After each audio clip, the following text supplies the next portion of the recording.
നമസ്കാരം. കേരളം മൊത്തം അതിസാരം, ചിലർക്കൊക്കെ ഇവിടെ അഹങ്കാരം. 2050 ന്യൂസ് അവറിലേക്ക് സ്വാഗതം. കൊച്ചിയിലെ ഫ്ളാറ്റിൽ റോബോട്ട് ദമ്പതികൾക്ക് ഒരു ആൺകുഞ്ഞ് പിറന്നു. പുതുകെട്ടി ബാറ്റിയിടൽ ചടങ്ങ് അടുത്ത ആഴ്ച ഗുരുവായൂർ അമ്പല നടയിൽ വെച്ച് Kerala CM USB cable connect ചെയ്ത് ഈ ചടങ്ങ് നിർവഹിക്കുന്നു. കാരിച്ചാൽപ്പടിയിൽ യുവതിയുടെ കുളിസീൻ പിടിച്ച 4 അന്യഗ്രഹ ജീവികൾ അറസ്റ്റ്. 110 വയസ്സുള്ള അന്യഗ്രഹ ജീവികളാണ് ഈ കടുമിട്ട് വേല ചെയ്തത്.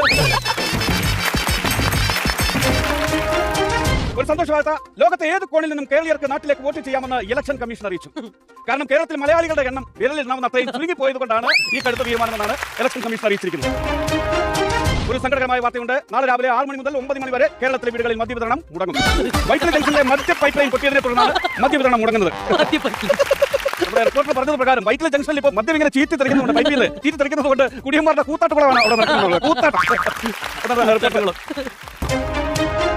സിനിമാ വാർത്തകൾ. വരും തിരോധാന കേസ് ആസ്പദമാക്കി സസ്പെൻസ് ചിത്രം ദൃശ്യത്തിന്റെ 25ാം ഭാഗം ഉടൻ റിലീസിന്. ചൊവ്വായിൽ മൺവെട്ടിയുമായി നിൽക്കുന്ന ജോർജ് കുട്ടിയുടെ ടീസർ നാളെ പുറത്തിറക്കും.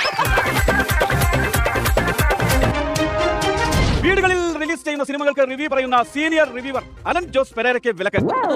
സ്വന്തം ശരീരത്തിൽ ഡാൻസ് സ്റ്റെപ്പുകൾ ചെയ്യുന്നതാണ് അദ്ദേഹത്തിന്റെ ശരീരം തന്നെ അദ്ദേഹത്തിനെ വിലക്കിയിരിക്കുന്നത്.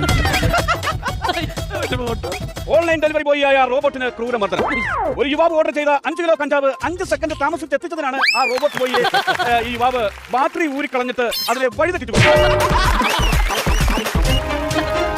സൂപ്പർ സ്റ്റാർ റിയാലിറ്റി ഷോയിൽ പങ്കെടുത്ത ഒരു കുട്ടി ചന്ദ്രികയിൽ അരിയുന്നു ചന്ദ്രകാന്തം എന്ന ഗാനം ആലപിച്ചതിന് ചന്ദ്രനിലെ ഗവൺമെന്റ് റൈറ്റ്സ് ആവശ്യപ്പെട്ടുകൊണ്ട് അദ്ദേഹത്തെ വക്കീൽ നോട്ടീസ് അയച്ചിരിക്കുന്നത്. ഇനി ചന്ദ്രനെ ബന്ധപ്പെടുത്തി ഒരു പാട്ടും പാടാൻ പാടില്ലെന്നാണ് ചന്ദ്രൻ ഗവൺമെന്റ് ഓർഡിനൻസ് നിർദ്ദേശിക്കുന്നത്.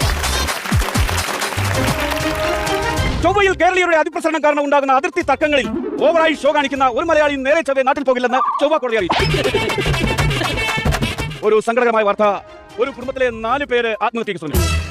തങ്ങളുടെ യൂട്യൂബ് ചാനലിന് 1 മില്യൺ സബ്സ്ക്രൈബേഴ്സ് ഇല്ലാത്തതിന്റെ നാണക്കേടിനെ തുടർന്നാണ് ഈ ആത്മഹത്യക്കുള്ള ശ്രമം എന്ന് അറിയുന്നു. ഇങ്ങനെയുള്ള കുടുംബങ്ങളെ കണ്ടെത്തി റേഷൻ കാർഡ് വഴി അവർക്ക് സബ്സ്ക്രൈബേഴ്സ് കൊടുക്കാനുള്ള ഒരു സംവിധാനം ഉണ്ടാകണം എന്നാണ് ഇപ്പോൾ പല പ്രമുഖരും ഇതിനെക്കുറിച്ച് അഭിപ്രായപ്പെടുന്നത്. ഇതോടെ വാർത്ത അവസാനിച്ചു. നാളെ ഉൾക്കമഴ പെയ്തില്ലെങ്കിൽ ഇതേ സമയത്ത് ഇതേ വാർത്തയല്ല വേറെ കുറെ വാർത്തയുമായി ഞാൻ വെറുതെ ആയിരിക്കും. അതുവരെ എല്ലാവർക്കും